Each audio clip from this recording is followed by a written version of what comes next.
اليوم جاي أنا والشباب وأغلب سكان المنطقة جايين نحتفل برفع العقوبات عن سوريا، وإن شاء الله يا رب الله يديم السلام والأمن، وإن شاء الله ترجع سوريا بتعمر مثل قبل وأحسن.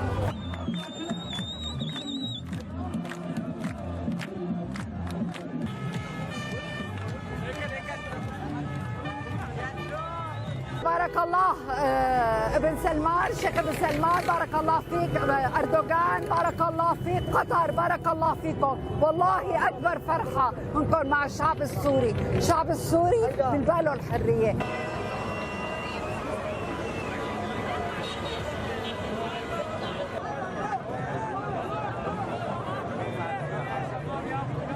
أنا نازلة من نيوجيرسي للشام. أكبر فرحة إنه ارتفعت العقوبات عنا. أنا عايشة بأمريكا، صار لي 14 سنة محرومة أنزل.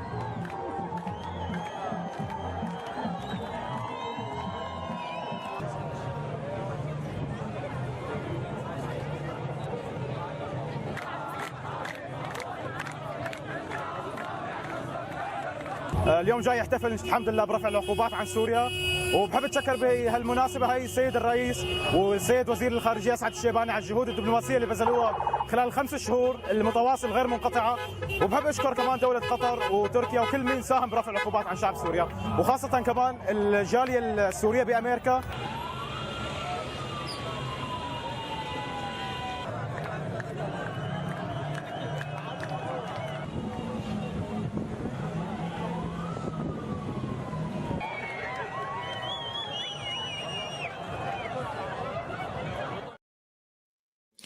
Hello, ladies and gentlemen, and welcome again to Syriana Analysis. I'm your host, Kevork Almassian. Thank you very much for tuning in to today's live streaming. I appreciate you all, whether you're watching this stream on YouTube, on Rumble, or on Gun Jin World. There is a famous Arabic saying goes by, whoever marries my mother, I call him an uncle, which means اللي بتجوز أمي بقول له عمي. This is a term or a quote, a saying, which is attributed or meant to speak about people who would celebrate anyone and anything as long as the wind is blowing this direction, right? Or their interest is there, or the circumstances change. So there is no principle, position, or opinion, right? The other day I was watching a video of a famous Lebanese political analyst, and he said something which was important in my opinion.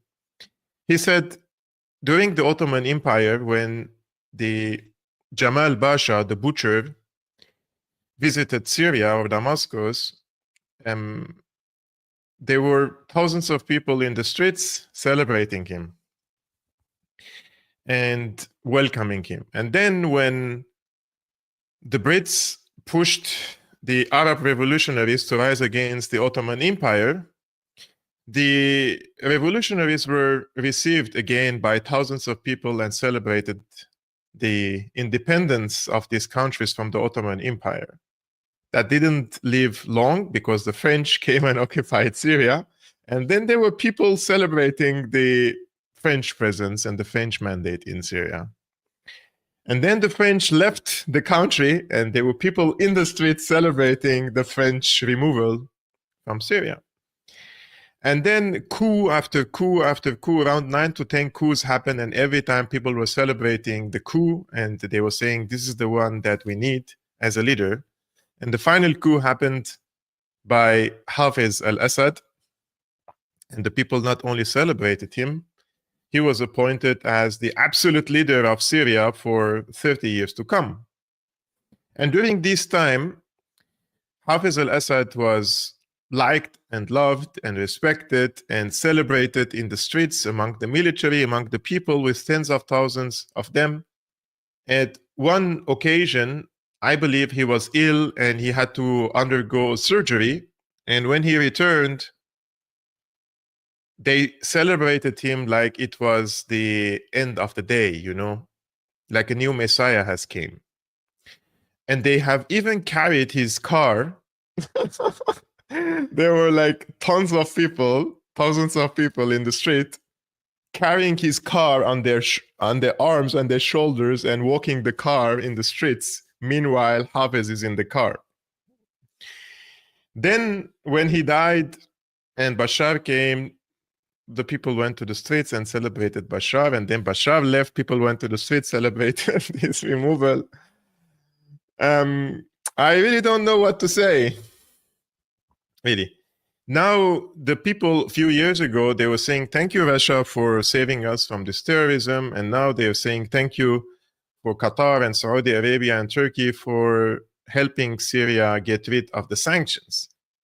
But the truth of the matter is, these countries are major players and they have played an instrumental role in imposing these sanctions against the Syrian people to begin with, and especially the Qatari lobby in Washington, D.C., right?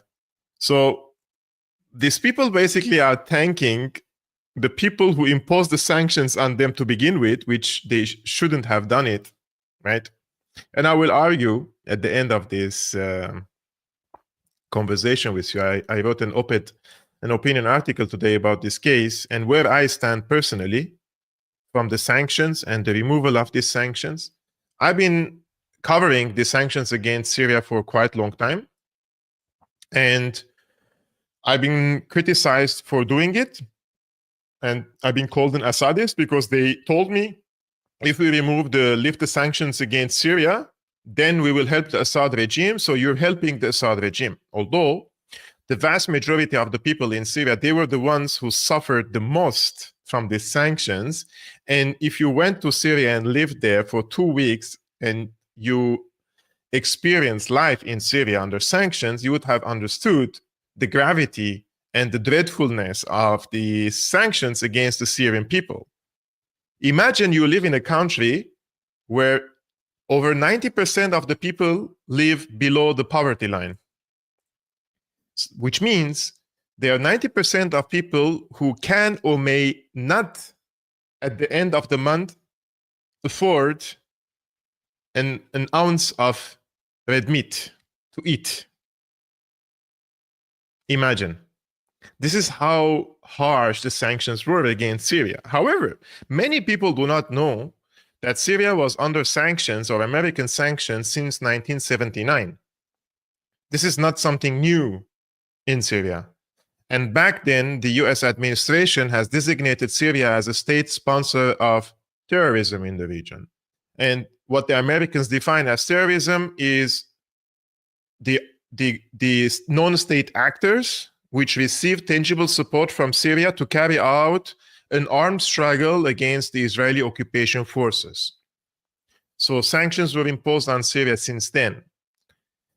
But the sanction regime accelerated and it has become more brutal under George W. Bush, because when he invaded Iraq and he sent his Secretary of State to Syria back then, Colin Powell, and he told the former president, Bashar al-Assad, now we are the bosses of the region, you have to follow our orders, which means you have to change the geopolitical posture of Syria and become on the side of the moderate Arab camp, Saudi Arabia, UAE, Egypt, and the rest, and eventually normalize ties with Israel. And this requires, of course, stop the arms supplies to Hezbollah, stop the arms supplies to the Palestinians, and kick all these Palestinian factions from Syria out of the country. All these demands that back then the Americans asked the former president in 2003, Abu Muhammad al-Jolani came and implemented them in a matter of 5 months. All of them and even more. That's why they're lifting the sanctions now on him, right? And of course, because the sanctions have worked. Because what was the purpose of these sanctions? So we're speaking of the 1979 sanctions and then 2003 sanctions, because George W. Bush said Syria is part of the axis of evil because they rejected these demands from the US, so they imposed more sanctions on Syria. And then more sanctions after the assassination of Rafiq al-Hariri, the prime minister of Lebanon. And then the most brutal sanctions started after 2011 by the US, by the EU, but the worst of it, or the worst of them, was what is called the Caesar Act. The Caesar Act was imposed on Syria I believe in 2018 or 2019 by the Trump administration. And this was one of the most brutal sanctions any nation has ever experienced, because one of the most disgusting thing about this sanction was that the United States has the right to impose sanctions on third country companies if they deal with Syria, which means Syria has been cut from the SWIFT, from all the Western markets. And at the same time, if Syria tries to buy reconstruction, let's say, materials from, say, Malaysia or Indonesia or any other company, let's say in India and Pakistan or elsewhere, or in the Arab countries, then the United States can come and impose sanctions on a third country company, which means if you're a company A based in, let's say, Delhi, and yeah, you have a financial interest, you want to sell your materials and your products to Syria, but Syria is a small country with a small market and they are almost bankrupt, you're not going to risk a relationship, a business relationship with Syria, if this means that you may lose the American market. So every company in the world are like, no, we're not dealing with Syria any longer, right? So this was the premise of this Caesar Act. That's why when I worked against it to raise awareness, and I have hosted the UN Special Rapporteur on the humanitarian situation in Syria back then on YouTube, on this channel, in order to present to you the facts, what these sanctions are about. And the Special Rapporteur of the UN clearly said that these sanctions are contributing in worsening the livelihood of the people, including all these civil services, including fuel, medication, education, etc., etc., etc. There are people in Syria, guys, they have to wait for weeks to get the medication for a serious disease, an illness, or a cancer, etc., because our Syrian pharmaceutical industries were destroyed. There is no longer production, so you have to import. And in order to import, you have to pay. But if you cannot do a transaction, then you can't even buy a medication. You understand how disgusting these sanctions were? So the Syrian people were cut off the entire world. You cannot open a bank account, you cannot open a PayPal, you cannot open a Patreon, you cannot do crowdfunding, nothing.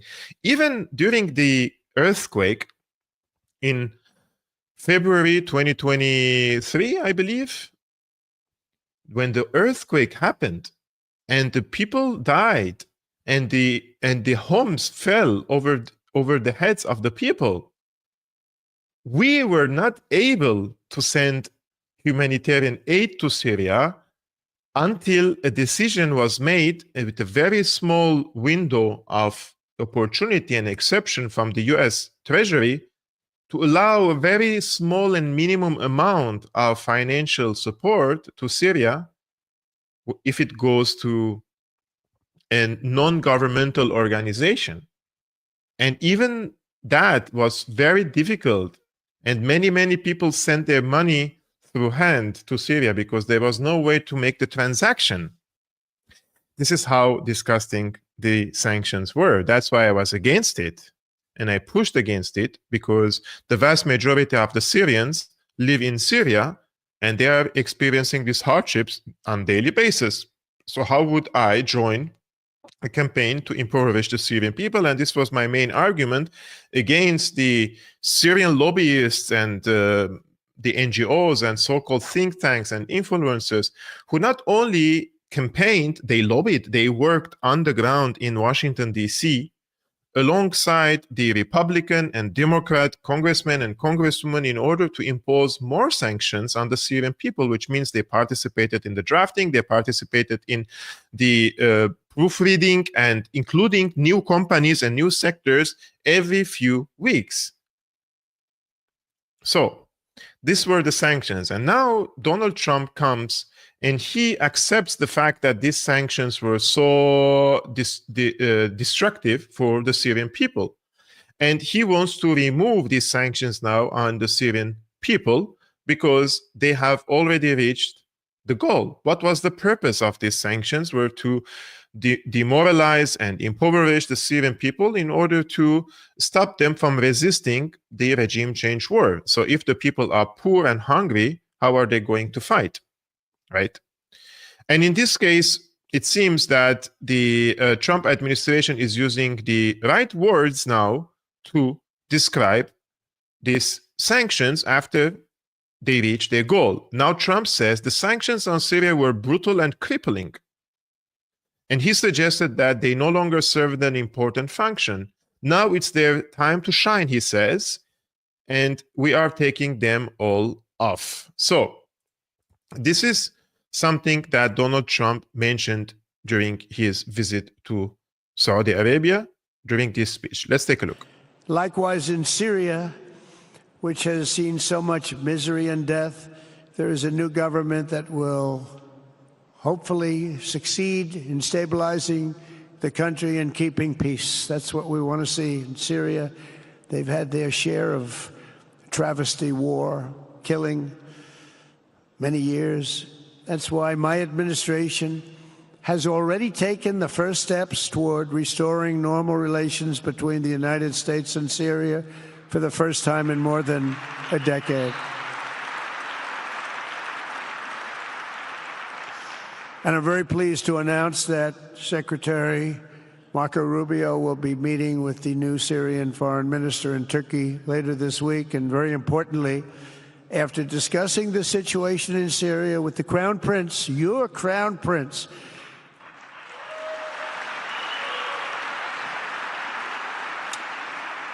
and also with President Erdogan of Turkey, who called me the other day and asked for a very similar thing, among others, and friends of mine, people that I have a lot of respect for in the Middle East, I will be ordering the cessation of sanctions against Syria in order to give them a chance at greatness.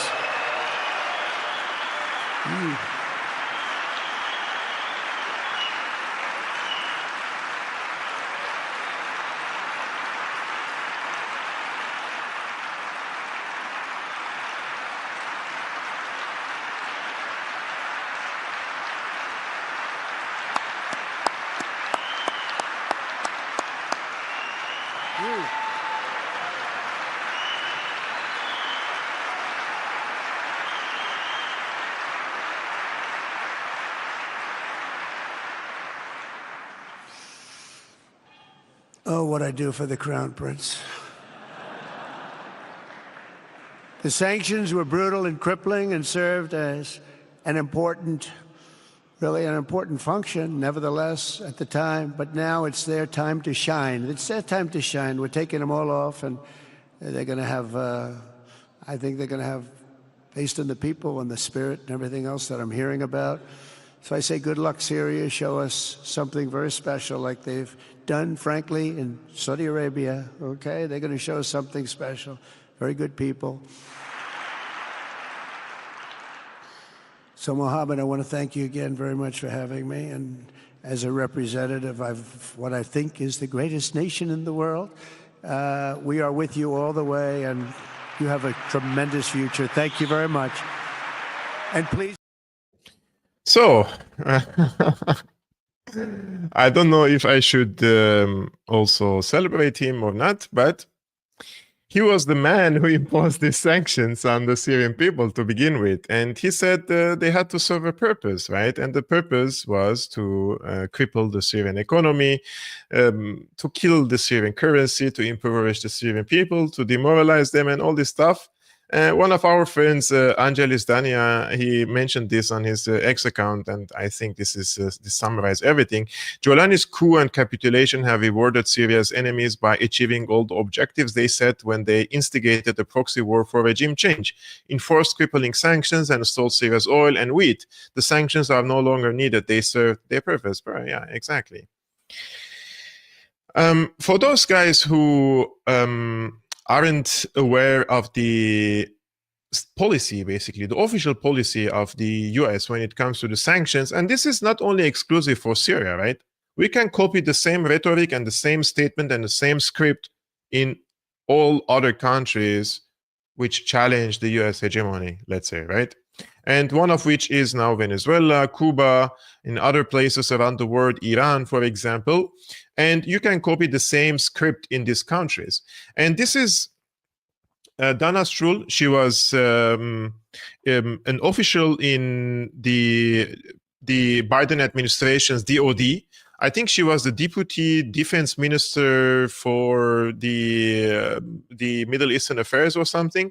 So she's a very senior official, and she's one of the people who designed these sanctions. And now she was being very honest with us in 2019 when she was a senior Biden official. She openly stated that the economic sanctions and reconstruction aid were tools the U.S. could hold a card on, stating they should block Syria's reconstruction efforts. The United States still had compelling forms of leverage on the table to shape an outcome that was more conducive and protective of U.S. interests. And we identified 4. So the first one was the 1/3 of Syrian territory that was owned via the U.S. military with its local partner, the Syrian Democratic Forces. Now, this was a light footprint on the U.S. military, only about 1,000 troops over the course of the Syria Study Group's report, and then the tens of thousands of forces, both Kurdish and Arab, under the Syrian Democratic Forces. And that 1/3 of Syria is the resource-rich, it's the economic powerhouse of Syria. So where the hydrocarbons are, which obviously is very much in the public debate here in Washington these days, as well as the agricultural powerhouse. But we argued that it wasn't just about this 1/3 of Syrian territory that the U.S. military and our military presence owned, both to fight ISIS and also as leverage for affecting the overall political process for the broader Syrian conflict. There were 3 other areas of leverage. One is political and diplomatic isolation of the Assad regime, so holding the line on diplomatic isolation, preventing embassies from going back into Damascus. 2 is the economic sanctions architecture. So some of this is part of the maximum pressure campaign of the Trump administration on Iran, but there's a whole suite of both executive and congressional sanctions on Syria and Bashar al-Assad, both for human rights abuses in Syria and to the backers of Assad for their activities in support of him in Syria. And 3 was reconstruction aid. So the United States remains the overall largest single donor of humanitarian aid to Syrians, both inside Syria and refugees outside of Syria. And there was some stabilization assistance in the part of Syria that was liberated from ISIS and controlled via the Syrian Democratic Forces in northern eastern Syria. The rest of Syria, though, is rubble. And what the Russians want and what Assad wants is economic reconstruction. And that is something that the United States can basically hold a card on via the international financial institutions and our cooperation with the Europeans. So we argued that absent behavioral changes by the Assad regime, we should hold the line on preventing reconstruction aid and technical expertise. So first things first, Dana Stroul was the Deputy Assistant Secretary of Defense for the Middle East. This was her role. And she clearly said that they hold this card, then they ban reconstruction in Syria and recovery of the Syrian economy. And they basically occupy the carbohydrates, which is the oil and the wheat in the eastern shore of the Euphrates, which means Syria doesn't have means to resist any longer, right?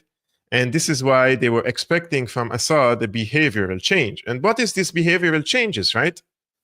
I mean, the US administration is not even hiding it any longer, and nobody is hiding it. Even Jolani is not hiding it.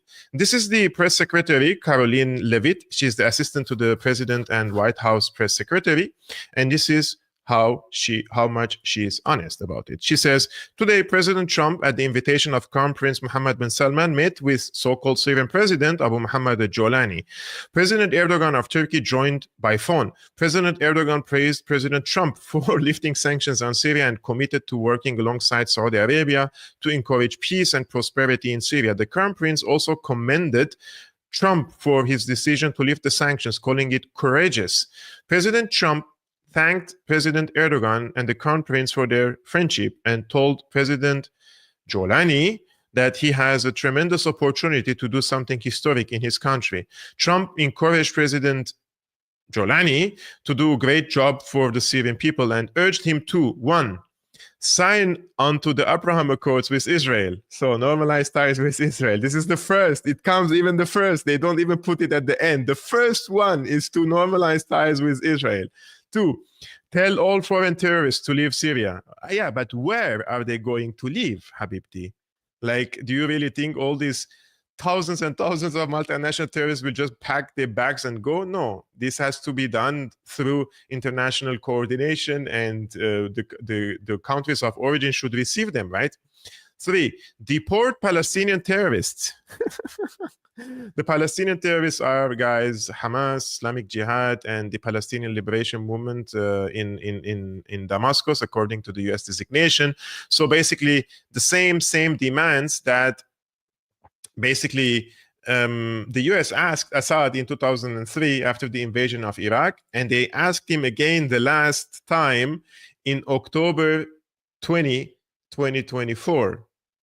When Ayman al-Safadi, the Jordanian foreign minister, came to Damascus and he delivered a verbal message from the US after the assassination of Nasrallah, of Hezbollah, telling him that now that Nasrallah is gone, he was your best friend and he was your best ally, this is an opportunity for you to do a U-turn. Like, accelerate the shift from the axis of what was called the resistance to our axis, which is the moderate Arab camp. And if you do this now, this is a window of opportunity for you that the Arabic countries will embrace him. And then Trump is coming to power, right?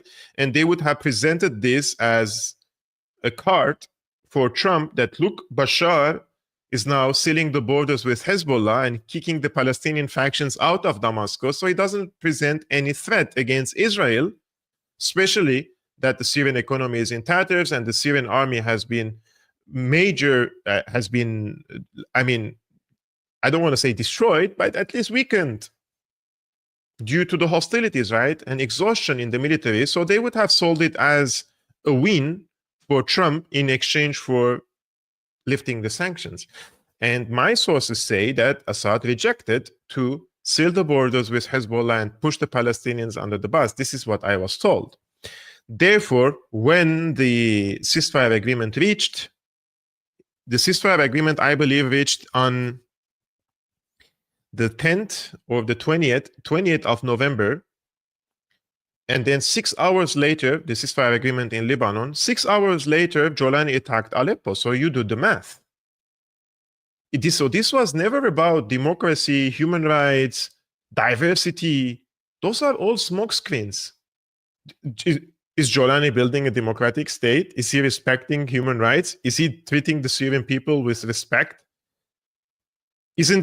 Hasn't he just done a genocide against the Alawites and the Syrian Alawite community and ethnic cleansing against them in two major cities? So this has nothing to do with democracy and human rights. This was all about the US dominance in the region and the security of Israel. That's it. You give them that, they lift the sanctions. As simple as it is. Now, I will show you another opinion, which is more, I would say, enthusiastic. This is our friend Marwa, and she has an opinion about this. She says, imagine this. A man is mugged, bitten within an inch of his life, his home looted, his family torn apart.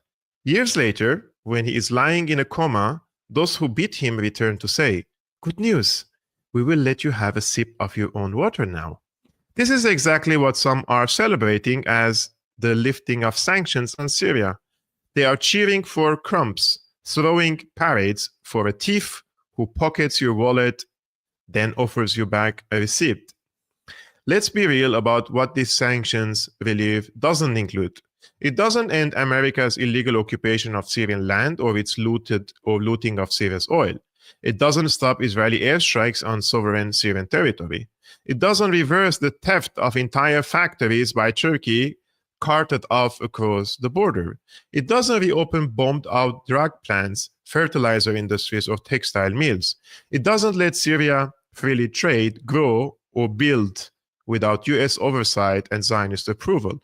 It doesn't compensate Syria for thousands of tanks, planes, and missiles destroyed in a war it didn't start.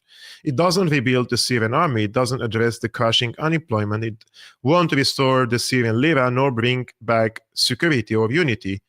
It sure won't reunite the Kurds or the Druze with the Syrian national fabric.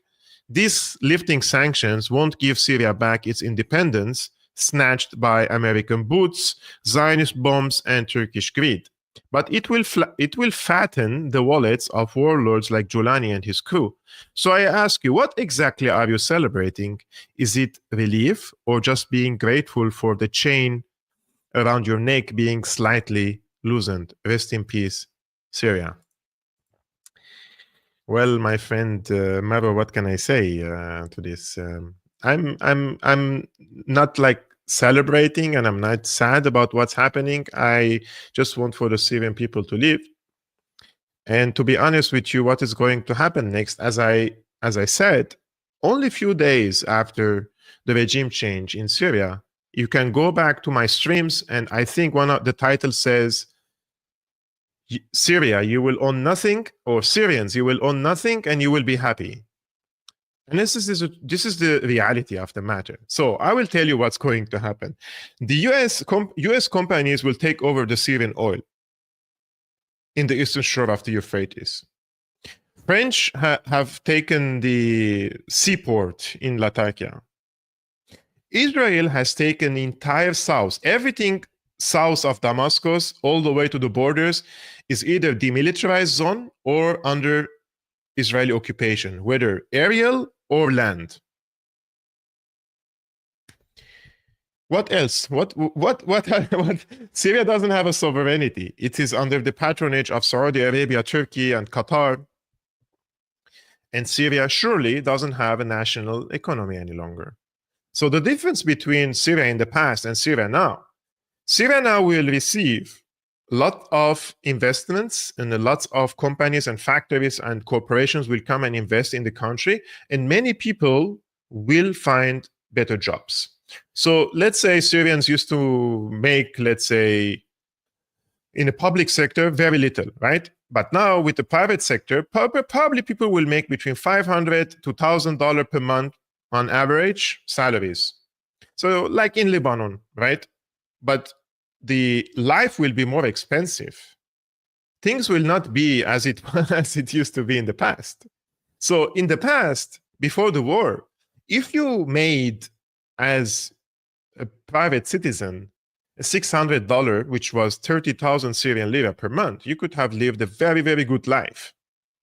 But now with the inflation and with the bringing Syria into this global financial system, Syria cannot be cheaper than the neighboring countries. So however the situation is in Lebanon, it will be copied in Syria. So if you're Lebanese, you guys know, like the salaries are probably $1,200. And if you're making $1,500, $2,000, you're good, right? But these are the minority of the people who make this money. The majority is going to be the same in Syria. They will find jobs, work in private sector, etc. They will generate profits for these big companies, but these companies aren't theirs.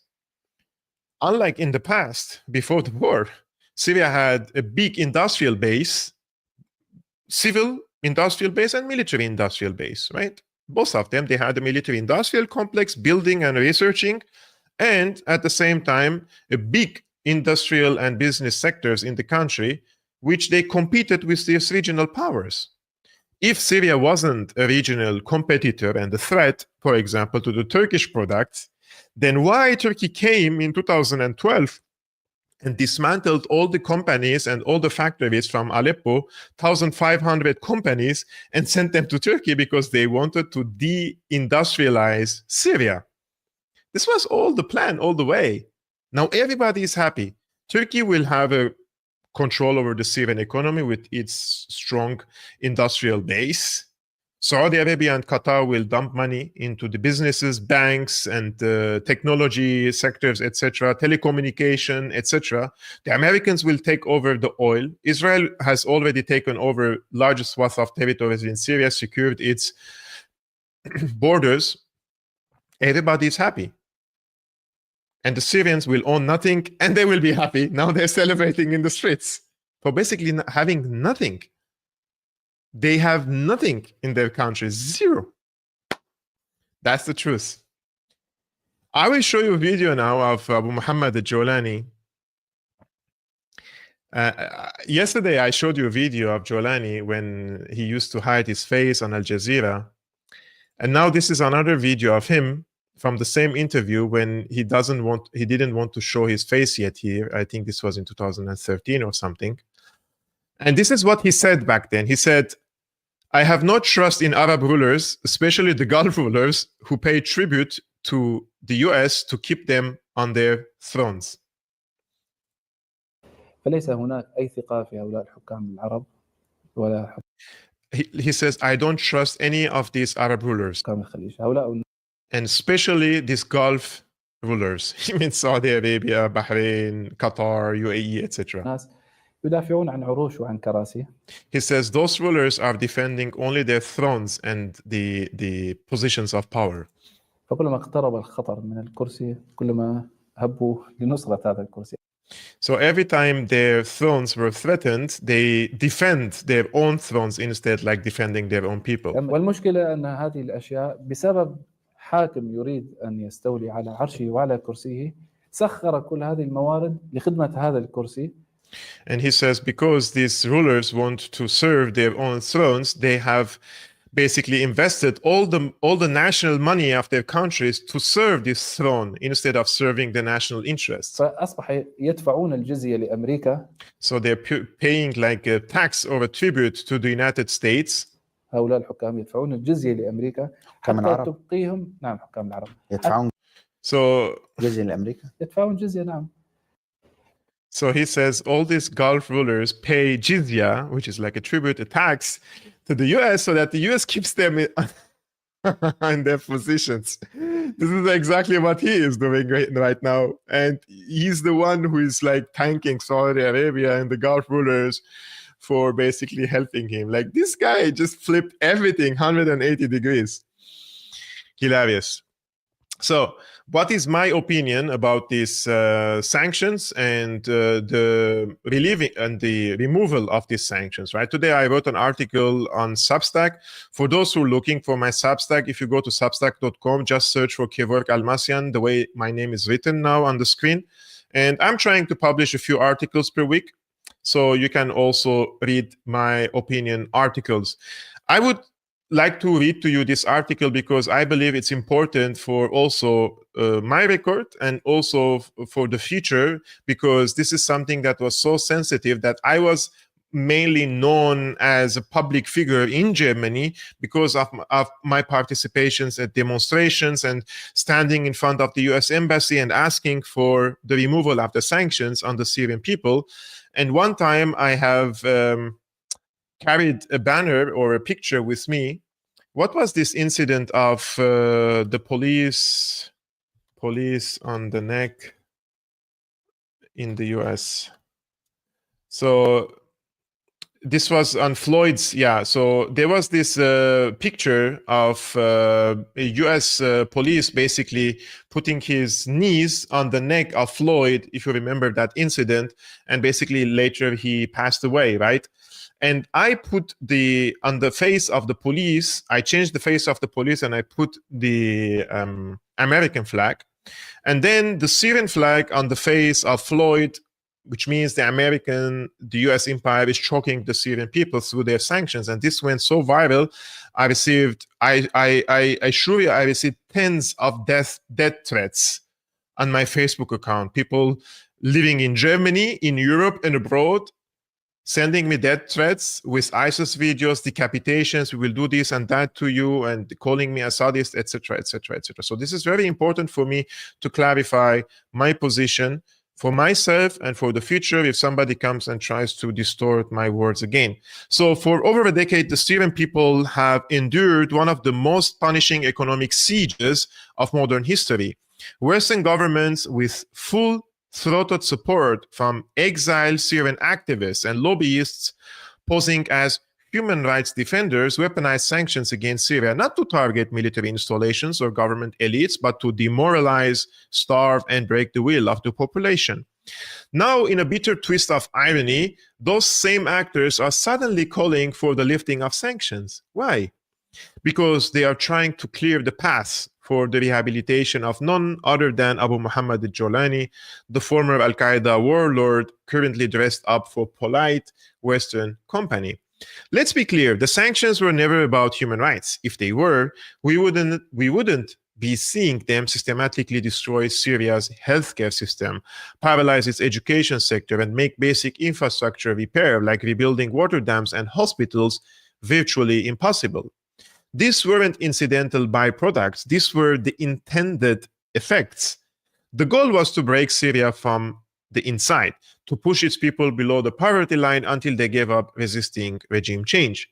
Those who cheered the sanctions back then, the think tanks, the NGOs, the foreign policy influencers, are now trying to rewrite history.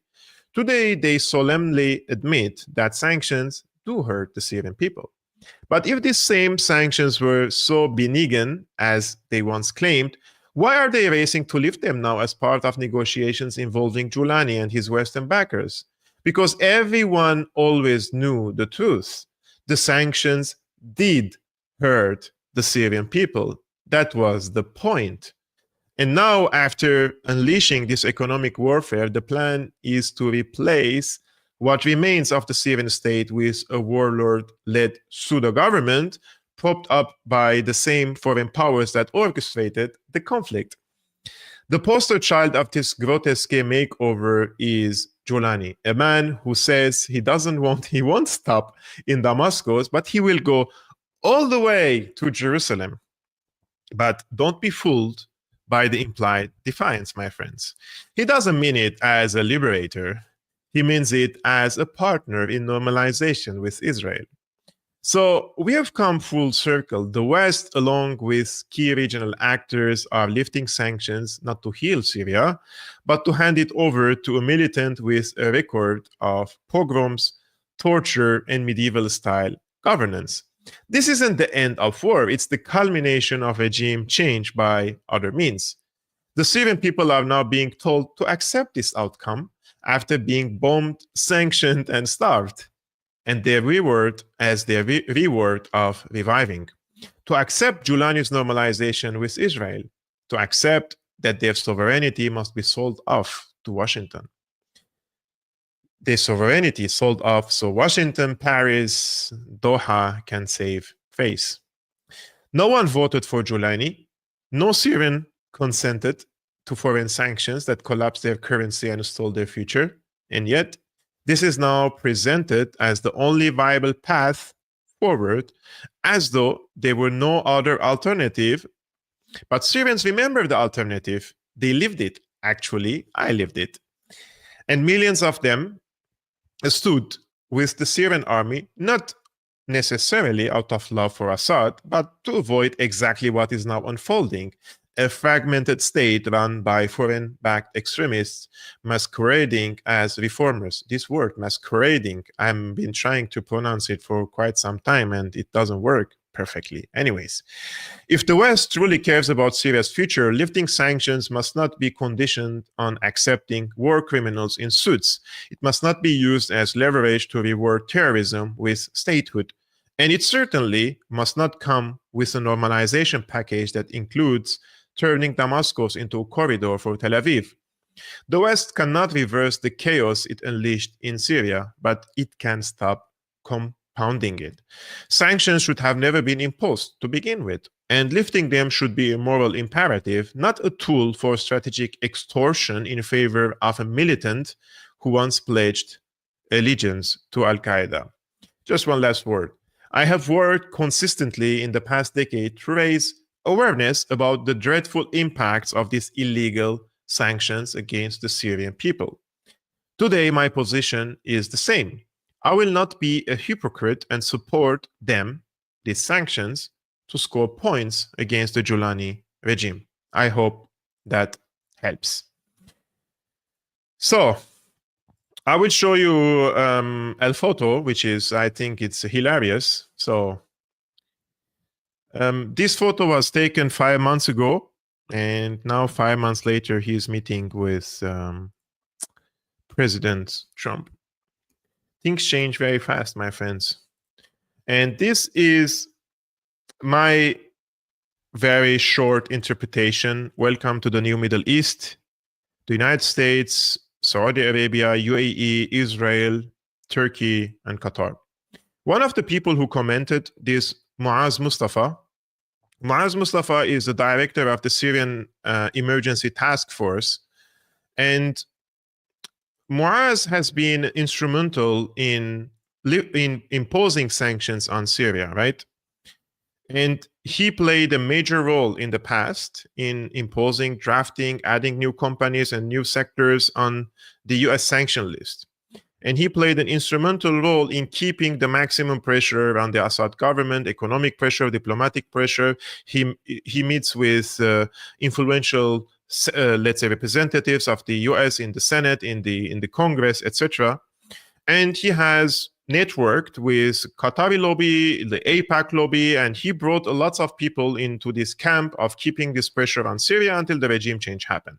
Now that the regime change happened, he's, of course, I mean, he has to celebrate. He has he played a major role in this, right? And now he's organizing trips of U.S. representatives and doing the PR work to, normalize the U.S. ties with Syria. So I believe he is a major player or important player in this, and he played a major role in suffocating the Syrian people in the past. And now he's sending me a heart, basically.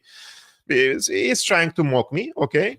And I say, look, I'm not going to be, I don't live in denial, right? Yeah, you guys won. I give you that. Now try to build a state for all Syrians instead of pursuing ideological BS and coming after the minorities. This is your opportunity to prove you care for the people and not only for the corporations.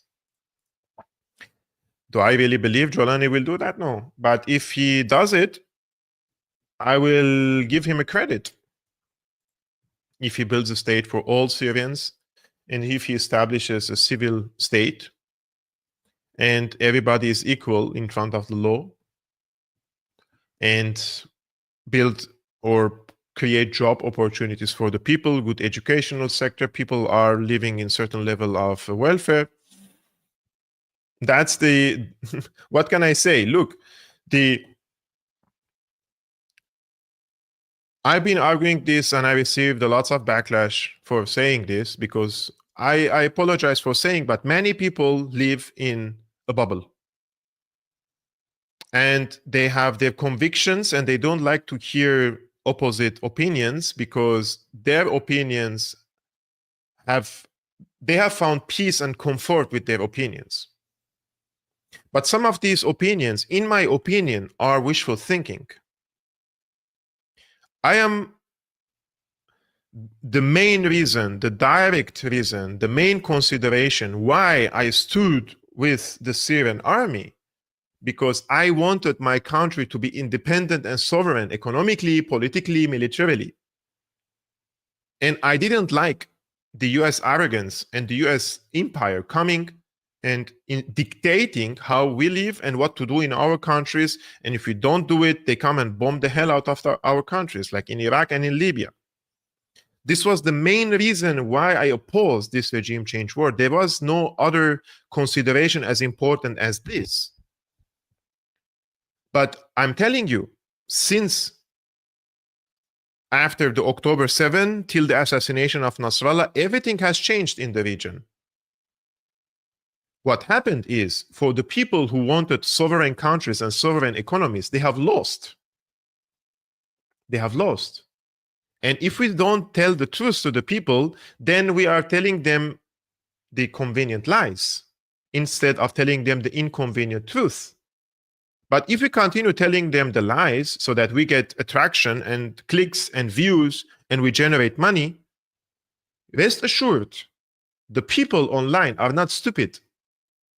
And the people online can see the patterns of these analysts and commentators, just like they see on the mainstream media. And when they turn on their TV and they see this analyst basically selling them a narrative instead telling them the truth, they notice it. That's why they came to the alternative media. If the alternative media isn't going to tell the truth to the people, then they're going to become like the mainstream media and they will die. So my humble advice is for the people who are working in the alternative journalistic scene to tell the people the truth, even if that is the bitter truth and it's inconvenient. That's why I titled today's video by saying the new Middle East, or Trump's new Middle East. It's called Trump's Middle East. America won. The US won. The US won the proxy war in the region. This is the biggest event which happened after 1967 war, which led to the defeat of the Arabic countries, Syria and Egypt.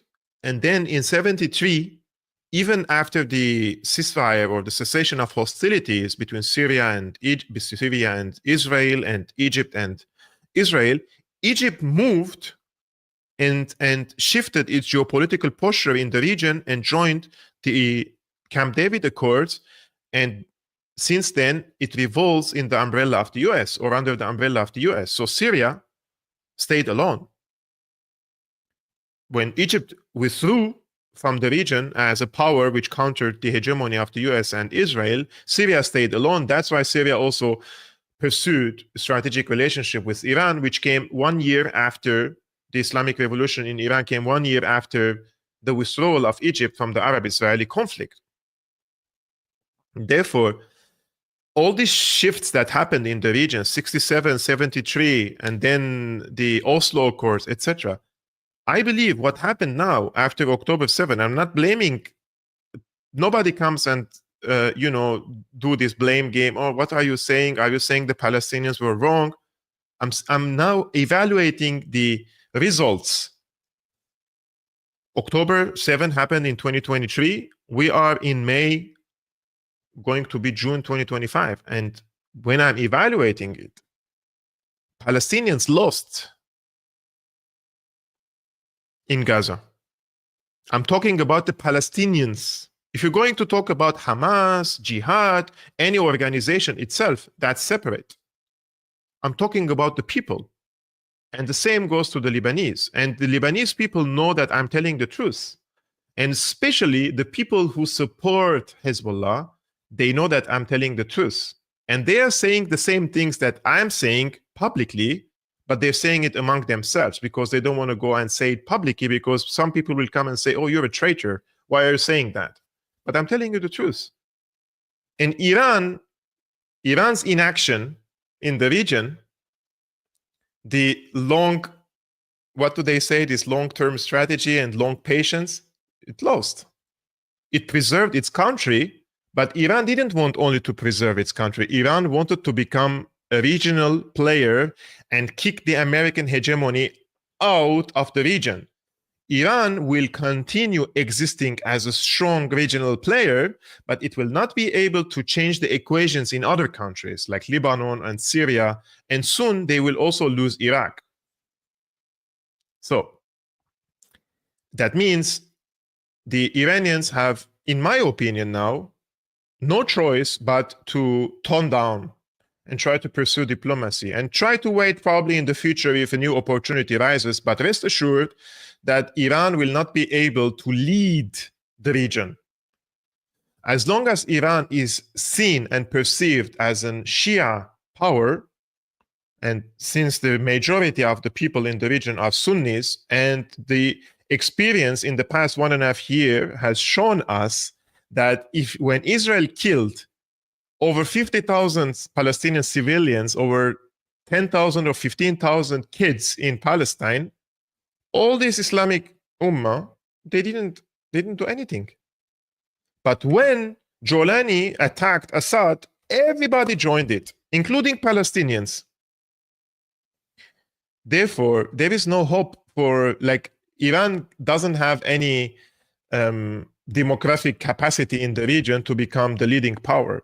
Not now and not in the future. Therefore, they have to strike a deal now with the US. And this is what Trump is basically calling for. This is what he told the Iranians, basically. Take a look. Yet I'm here today not merely to condemn the past chaos of Iran's leaders, but to offer them a new path and a much better path toward a far better and more hopeful future. As I've shown repeatedly, I am willing to end past conflicts and forge new partnerships for a better and more stable world, even if our differences may be very profound, which obviously they are in the case of Iran. I have never believed in having permanent enemies. I am different than a lot of people think. I don't like permanent enemies, but sometimes you need enemies to do the job, and you have to do it right. Enemies get you motivated. In fact, some of the closest friends of the United States of America are nations we fought wars against in generations past, and now they're our friends and our allies. I want to make a deal with Iran. If I can make a deal with Iran, I'll be very happy if we're going to make your region and the world a safer place. But if Iran's leadership rejects this olive branch and continues to attack their neighbors, then we will have no choice but to inflict massive maximum pressure, drive Iranian oil exports to zero like I did before. If you know that, they were a virtually bankrupt country because of what I did. They had no money for terror, they had no money for Hamas or Hezbollah, and take all action required to stop the regime from ever having a nuclear weapon. Iran will never have a nuclear weapon.